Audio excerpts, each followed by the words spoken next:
हिंद पीढ़ी के एक व्यक्ति के द्वारा सूचना दी गई कि उनकी दोनों लड़कियों का अपहरण हो गया है। चितरपुर से फिर कोडरमा, कोडरमा से गया, गया से दुद्धी, दुद्धी से बनारस, बनारस से नागपुर, नागपुर से गंगावती कर्नाटक जा रहे हैं। हिंदपीढ़ी में रहने वाली दो सगी बहनों को 11 जनवरी को रहस्यमय तरीके से लापता कर लिया गया था। डीआईजी सह एसएसपी चंदन कुमार सिन्हा के निर्देश पर एक विशेष पुलिस टीम गठित की गई, जिसमें कर्नाटक केरल सीमा के पास कर्नाटक पुलिस की मदद से दोनों बहनों को सकुशल बरामद किया गया। दोनों लड़कियों को बुधवार देर रात पुलिस रांची लेकर आई। जैसा कि बताया जा रहा है, यह अपहरण का मामला नहीं था और आज पुलिस इस मामले का खुलासा करने जा रही है। तो चलिए देखते हैं कि डीआईजी सह एसएसपी श्री चंदन कुमार सिन्हा ने इस मामले पर क्या कहा। दिनांक 11 जनवरी को हिंद पीढ़ी के एक व्यक्ति के द्वारा सूचना दी गई कि उनकी दोनों लड़कियों का अपहरण हो गया है। उन्होंने बताया कि वे जो है कांटा टोली में मंगल टावर है, वहां आधार कार्ड सुधरवाने के लिए निकली थी, पर रास्ते में से उस लड़की का फोन आया और फोन में उसने बताया कि उससे ऑटो वाला उनके साथ जबरदस्ती कर रहा है और एक तरह से उन्हें किडनैपिंग करके ले जाया जा रहा है। दोबारा भी जो उनका ऑडियो आया उसमें था कि वो किसी जंगल में फंसी हुई है और वहां से उन्हें ट्रक का लाइट दिख रहा है। इस तरह की बातें आई जो बिल्कुल अपहरण की कहानी को बता रहा था। इस बात पर जो है एक एसआईटी सिटी एसपी के नेतृत्व में मैंने गठित किया, जिसमें कोतवाली डीएसपी, सिटी डीएसपी, हमारे तकनीकी सेल के पदाधिकारी और बहुत सारे ऑफिसर, जिसमें हिंद पीढ़ी के पदाधिकारी और अन्य थाना के पदाधिकारी शामिल थे। और पूरी टीम ने बड़ी मेहनत और लगन से रात भर जो है जंगल, पहाड़, जो भी संभावित लोकेशन थे उसको सर्च किया। इस सर्च के दौरान जो भी इनपुट था उसके आधार पर किया गया, लेकिन जो निष्कर्ष है वो फलाफल हम लोग का सुन नहीं रहा।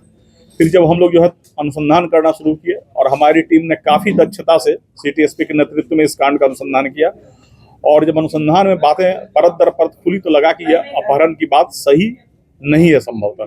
उसके बाद जब हम लोगों ने इन्वेस्टिगेशन किया, पता चला कि ये लड़कियां जो है जब घर से निकली हैं तो किसी ऑटो का यूज नहीं किया है।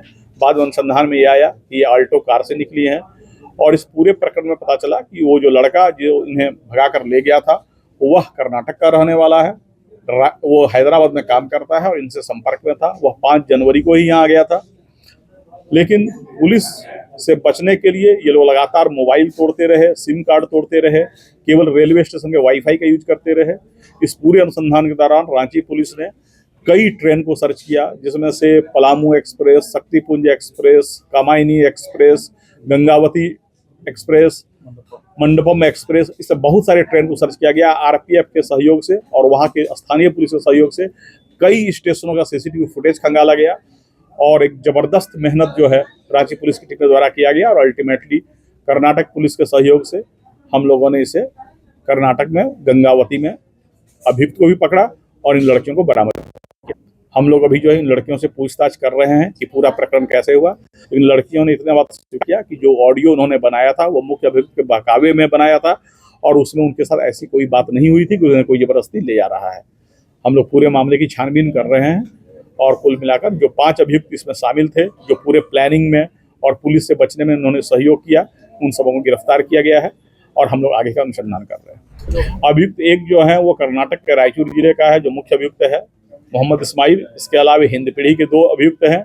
इसके अलावा एक चितरपुर का अभियुक्त है और एक गढ़वा नगर उटारी का अभियुक्त है। जैसे लास्ट लोकेशन ओरमांझी था, ओरमांझी के बाद ये लोग उसी अल्टो कार से, लेकिन जो अब अनुसंधान से क्लियर हुआ है, ऑटो से कहीं नहीं गए थे, ये अल्टो कार से निकले थे।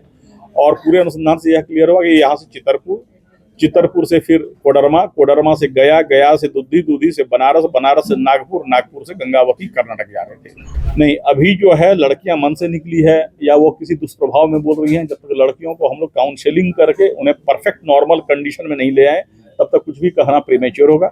और दूसरी बात है कि जिस तरीके से पूरे प्रकरण को रचा गया, झूठी बातें फैलाई गई, लड़कियों को लगातार उनके गार्जियन के कस्टडी से बाहर ले जाके लगातार ट्रेन पर ट्रैवल कराया गया, ये अपहरण की बात है। सर, जो ऑटो चालक है जिसके बारे में वायरल हो रहा था, या उनका कहना है कि मेरा मान सम्मान को ठेस पहुंचा, मेरे से कोई ये भी नहीं लिया गया और उसका वायरल किया गया और हमको बदनाम किया गया, इससे वो ऑटो वालों पर भी जो है विश्वास कम हुआ लोगों का। इस तरह उस बात की भी हम लोग छानबीन करें, उस प्रकरण पर क्या क्या कार्रवाई। अभी हम लोग का मुख्य ध्यान अनुसंधान पर केंद्रित था, बाकी जो बातें फैली और अफवाह फैली उसके बारे में हम लोग अलग से छानबीन। वापस लाने में कितना सहयोग रहा? वापस लाने में हमारी एसआईटी की टीम वहां गई थी और मामले की गंभीरता को देखते हुए हमने पूरी एसआईटी को एरोप्लेन से कर्नाटक भेजा और पूरे अभियुक्त और जो लड़कियां बरामद उन सबको भी हम लोग एरोप्लेन से लाए ताकि मामले में कोई विलंब न हो, क्योंकि बहुत तरह की भ्रांतियां फैल रही थी और शहर में एक तरह का अलग तरह का वातावरण पैदा हो रहा था। माननीय मुख्यमंत्री का शुरू से निर्देश था कि इस कांड को उच्च प्राथमिकता दी जाए और किसी भी तरीके से सबसे पहले लड़कियों को बरामद किया जाए, और माननीय मुख्यमंत्री के निर्देश के आलोक में ही मैंने एसआईटी का गठन किया था और एसआईटी ने काफी अच्छा काम किया।